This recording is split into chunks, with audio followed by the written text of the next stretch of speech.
YouTubers. Just wanted to show you my waste oil burning stove. I've seen a lot of stoves on YouTube, but I haven't seen any of my design. And so I'd like to take you through and show you how it goes. First of all, I want to show you a picture of my burner.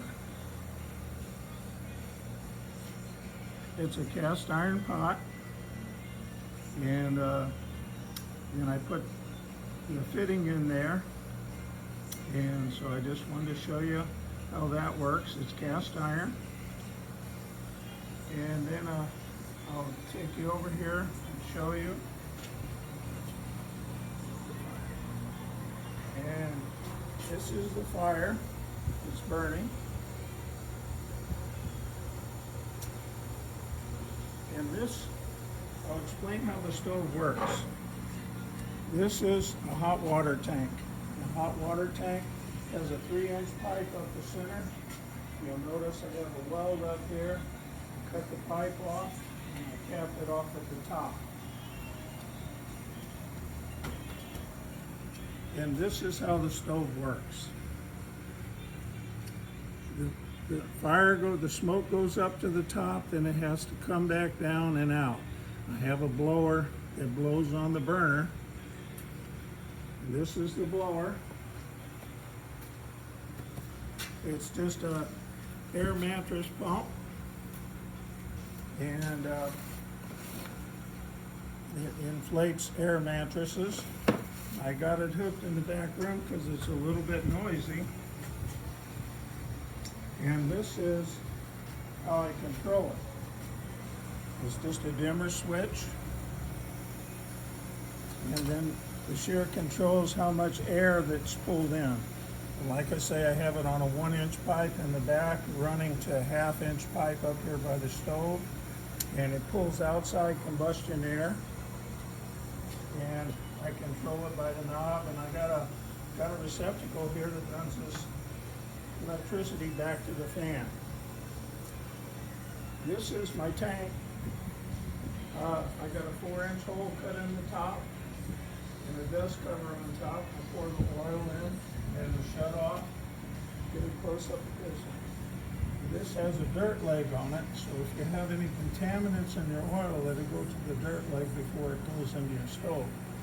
This here's the fuel filter that I removed the cartridge and hot glued it in. This way here, get a close up of this. This part here I can control as much oil as I want or shut it back down. This is how you control the stove. And you can see I just have it dripping in there now. This part here is just for structural steel. It doesn't hook anything. It's just to hold this whole apparatus up. And it runs into this pipe, and inside the stove I have a pipe within a pipe for a heat shield. And that way it protects it, doesn't cook it in the pipe. I just have get a close up here. I just have a brake disc that I trimmed out the center and put some legs on it, and it kind of keeps the heat in there as it circulates, as the fire blows in a circle. And that's how much heat I get out of it with this much drip. See how much drip I got? Can you see the dripping? And this is something that's really handy. You can buy these on eBay. They're for motor oil. They fit in a bucket. Get a close up here. And they strain your motor oil as you put in. It keeps all the contaminants out. So you just put the lid on your bucket. And that's pretty much my stove. I haven't seen any on that design before, but I get all the heat out of this with that fan blowing up there on it. And I also have a fan on the stove blowing out. I get all the heat out of here before it goes out the chimney. See, I can put my hand on here and it's not hot. I get all the heat out of the combustion before it goes out the chimney. So anyway, I just wanted to share my design on a waste oil, motor oil stove. You burn French fry grease, any kind of oil. There's no smoke. hardly that ever comes out of the chimney. Clean up after burning all day. You just take the pan, slide the pan out, use a little scraper and scrape the few little ashes that's in it, and you're ready to fire it up the next day.